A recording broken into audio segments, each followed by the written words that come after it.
નમસ્કાર, હું છું કેતલ અને આપ જોઈ રહ્યા છો CB24। અમરનાથ યાત્રાની તારીખ જાહેર કરી દેવામાં આવી છે। 3 જુલાઈથી અમરનાથ યાત્રાનો પ્રારંભ થશે અને 9મી ઓગસ્ટના રોજ અમરનાથ યાત્રા પૂર્ણ થશે। આ વર્ષે અમરનાથ યાત્રા 3 જુલાઈથી શરૂ થશે અને 9 ઓગસ્ટના રોજ સમાપ્ત થશે। અમરનાથ શ્રાઇન બોર્ડ અને જમ્મુ કાશ્મીર વહીવટીતંત્રે આ જાહેરાત કરી છે। અમરનાથ શ્રાઇન બોર્ડના પ્રવક્તાએ જણાવ્યું હતું કે દક્ષિણ કાશ્મીરમાં 3880 મીટર ઊંચાઈ ઉપર સ્થિત પવિત્ર અમરનાથ ગુફા મંદિરની 38 દિવસની વાર્ષિક યાત્રા 3 જુલાઈથી શરૂ થશે।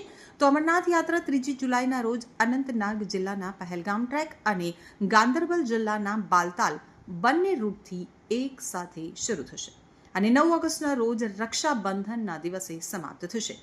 પ્રવક્તાએ વધુમાં જણાવ્યું હતું કે અમરનાથ યાત્રા માટે યાત્રાળુઓની વધતી સંખ્યાને ધ્યાનમાં રાખી અને બેઠકમાં જમ્મુ, શ્રીનગર અને અન્ય સ્થળોએ આવેલા કેન્દ્રો ઉપર રહેવાની ક્ષમતા વધારવા KYC માટે યાત્રી સુવિધા કેન્દ્રોનું સંચાલન, RFID કાર્ડ જારી કરવા, નૌગામ અને કચરા રેલવે સ્ટેશનો સહિત અનેક સ્થળોએ યાત્રાળુઓની સ્થળ ઉપર નોંધણી માટેના પગલાંની ચર્ચા કરવામાં આવી હતી।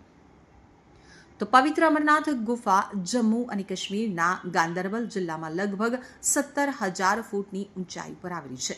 અમરનાથ પર્વત પરની આ ગુફા દક્ષિણ કાશ્મીરમાં છે, જે શ્રીનગરથી 140 કિલોમીટરના અંતરે આવેલી છે। ઉપરાંત બાલતાલથી આ પવિત્ર ગુફાનું અંતર 16 કિલોમીટર છે। પહેલગામથી પવિત્ર ગુફાનું અંતર 45 થી 47 કિલોમીટર જેટલું છે। તો અમરનાથ ગુફા જમ્મુ અને કાશ્મીર રાજ્યમાં હિમાલયના સાનિધ્યમાં આવેલી છે। આ ગુફા બર્ફીલા પર્વતો અને બરફની ચાદરથી ઘેરાયેલી છે। ઉનાળાની ઋતુમાં પણ થોડા દિવસો સિવાય આ ગુફા બાકીના બધા જ દિવસોમાં બરફથી ઢંકાયેલી રહેશે। ખાસ વાત એ છે કે આ ગુફામાં દર વર્ષે એક કુદરતી શિવલિંગ બને છે। આ પવિત્ર ગુફામાં ઉપરથી પાણીના ટીપાં ટપકતા રહેશે, જે બાબા બર્ફાની શિવલિંગનું નિર્માણ કરે છે। ખરેખર અતિશય ઠંડીને કારણે પાણીના ટીપા થીજી જાય છે અને શિવલિંગનો આકાર લે છે। એવું માનવામાં આવે છે કે આ શિવલિંગ ચંદ્રના પ્રકાશ સાથે વધે છે અને ઘટે છે।